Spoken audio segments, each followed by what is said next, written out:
एखाद दुसरा अपवाद वगळता मंत्रिमंडळातली खाती जैसे थेच राहणार आहेत. 22, 12 आणि 9च्या फॉर्म्युलावरती शिक्कामोर्तब होणार आहे.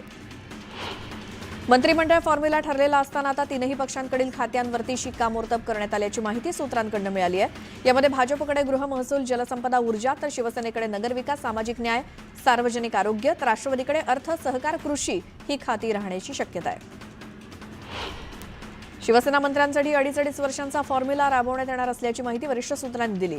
राज्य मंत्रिमंडळ विस्तारामध्ये शिवसेनेच्या वाट्याला येणाऱ्या मंत्र्यांना 2.5 वर्षांचा कालावधी मिळणार असल्याचं समजतंय.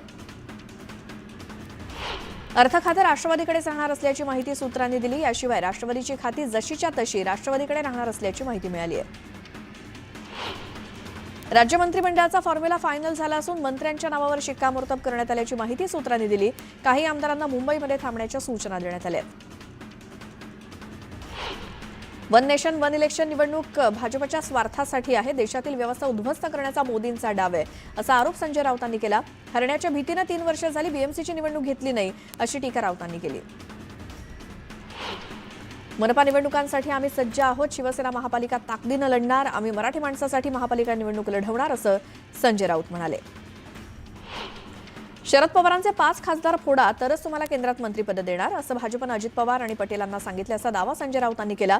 तर शरद पवार पुरोगामी विचारांचे आहेत, ते भाजपसोबत कधीच जाणार नाहीत, असं राऊत म्हणाले. राजधानी दिल्लीमध्ये खासगी शाळांना पुन्हा बॉम्ब उडवण्याची धमकी मिळाली आहे. पोलिसांकडून तपास केला जातोय. अद्यापही पोलिसांना संशयास्पद काही आढळून आलेलं नाही. गरीब आणि मध्यमवर्गीयांना हक्काचं घर मिळावं यासाठी पीएम आवास योजनेअंतर्गत केंद्र सरकारनं पहिल्या टप्प्यात 6 लाख घरं बांधण्यासाठी तत्वता मान्यता दिली आहे. पंतप्रधान आवास योजनेच्या दुसऱ्या टप्प्यामध्ये 5 वर्षात शहरामध्ये 1 कोटी घरं उभी राहणार आहेत. मुंबई महानगर परिसरामध्ये परवडणाऱ्या घरांच्या किमतीमध्ये येत्या काही महिन्यामध्ये झालेली घट, यामध्ये घरांच्या वाढलेल्या किमती हे कारण आहे. आणि मुंबई महानगरीमध्ये घरांच्या किमतीत गेल्या 5 वर्षामध्ये तब्बल 55% वाढ झाली आहे. म्हाडाकडनं पुणे मंडळातील घरांच्या विक्रीसाठी ऑक्टोबर महिन्यात लॉटरी जाहीर केली होती. या लॉटरीसाठी अर्ज करण्याची शेवटची तारीख 12 नोव्हेंबर होती. मात्र त्याला आता मुदतवाढ देण्यात आली असून 31 डिसेंबरपर्यंत अर्ज करता येणार आहे. मुंबई महानगरपालिका क्षेत्राच्या तुलनेत विरार आणि पनवेल या परिसरातील घरांच्या किमती वेगानं वाढत आहेत. विरार ते पनवेल येथील प्रति चौरस फूट किमतीमध्ये 58% वाढ झाली आहे. मेट्रो, सागरी सेतू इत्यादी पायाभूत सुविधांमुळे महानगर क्षेत्रातील घरांना आता मोठी मागणी वाढली आहे. मुंबई शहर आणि उपनगरामध्ये कोल्हापूरवासियांची संख्या मोठी आहे. याचा विचार करून मुंबई ते कोल्हापूर सह्याद्री एक्सप्रेस आणि मुंबई ते कोल्हापूर वंदे भारत रेल्वे सुरू करावी, अशी मागणी होते.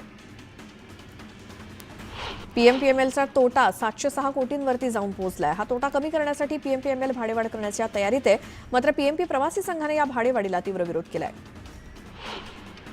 कोस्टल रोडचं 95% काम पूर्ण झालं असून येत्या जानेवारीच्या पहिल्या आठवड्यापर्यंत अंतिम टप्पा सेवेत आणण्याचा प्रयत्न आहे. यात अनेक ठिकाणी आंतरबदल मार्गिका देण्यात आल्यामुळे प्रवाशांना वळसा न घालता इच्छित ठिकाणी पोहोचता येणार आहे.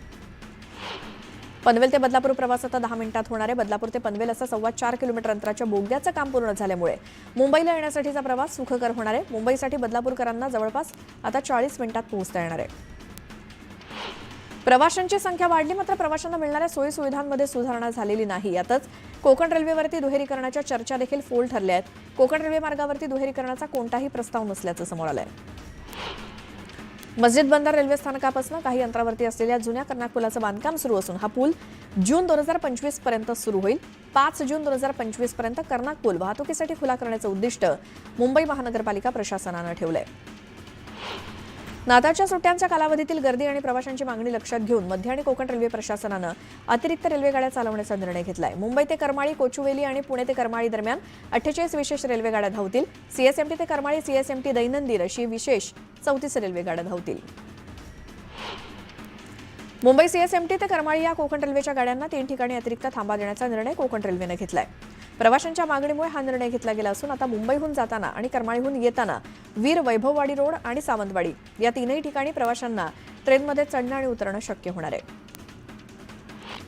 बहुप्रतीक्षित बेळगाव कोल्हापूर रेल्वे मार्ग प्रत्यक्षात येण्याच्या आशा पल्लवित झाल्या आहेत. रेल्वे मार्गाच्या सर्वेक्षणाला अखेर संकेश्वरमधून सुरुवात झाली आहे. धारवाड, कित्तूर, बेळगाव कॉरिडॉरचा एक महत्त्वाचा भाग असलेला हा प्रस्तावित रेल्वे मार्ग संकेश्वर आणि कोल्हापूरपर्यंत विस्तारलेला आहे. तो प्रत्यक्षात आल्यास दोन्ही राज्यांसाठी लाभदायक ठरणार आहे.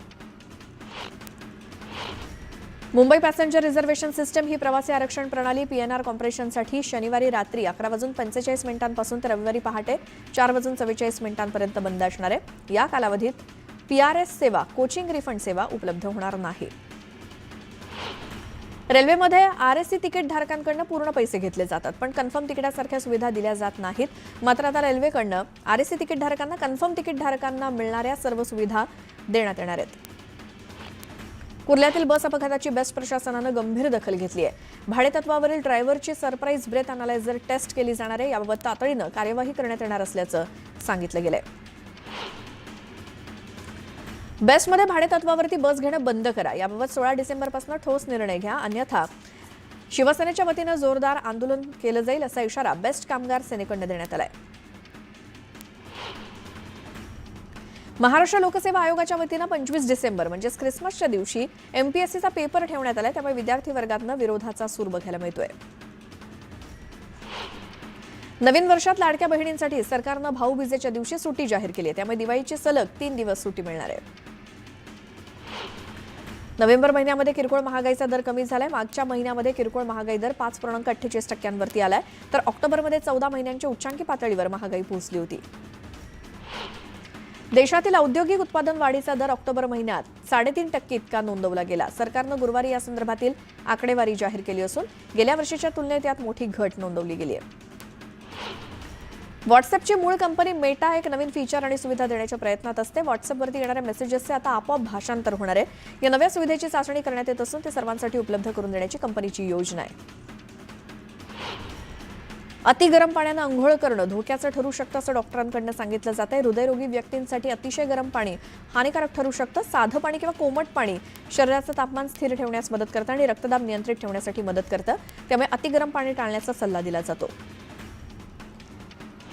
गेल्या काही काळापासून परकीय चलनाच्या साठ्यामध्ये सातत्यानं वाढ होते. सध्या देशाचा परकीय चलन साठा ऐतिहासिक उच्चांकावरती आहे. सध्या सर्वाधिक परकीय चलन साठा असलेल्या देशांच्या यादीमध्ये भारत देश 4थ्या क्रमांकावरती पोहोचलाय.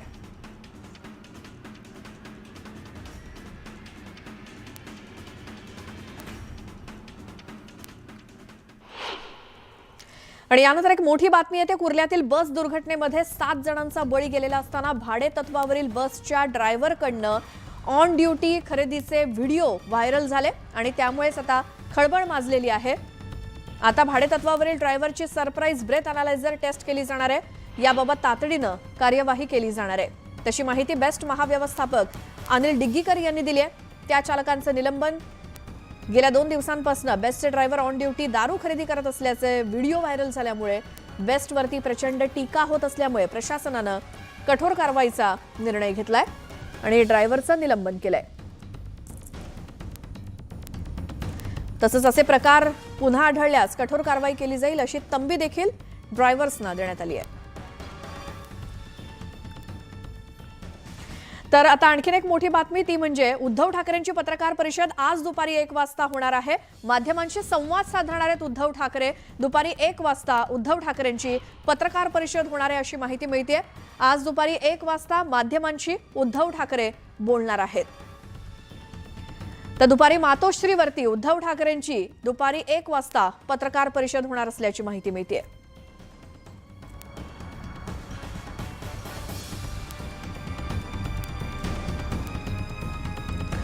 आज दुपारी 1 वाजता उद्धव ठाकरे मातोश्रीवरती त्यांच्या निवासस्थानी पत्रकारांशी संवाद साधणार आहेत. तर या पत्रकार परिषदेमध्ये उद्धव ठाकरे कोणते मुद्दे घेऊन येतात, काय बोलतात याकडे संपूर्ण राज्याचं लक्ष असेलच, संपूर्ण माध्यमांचं.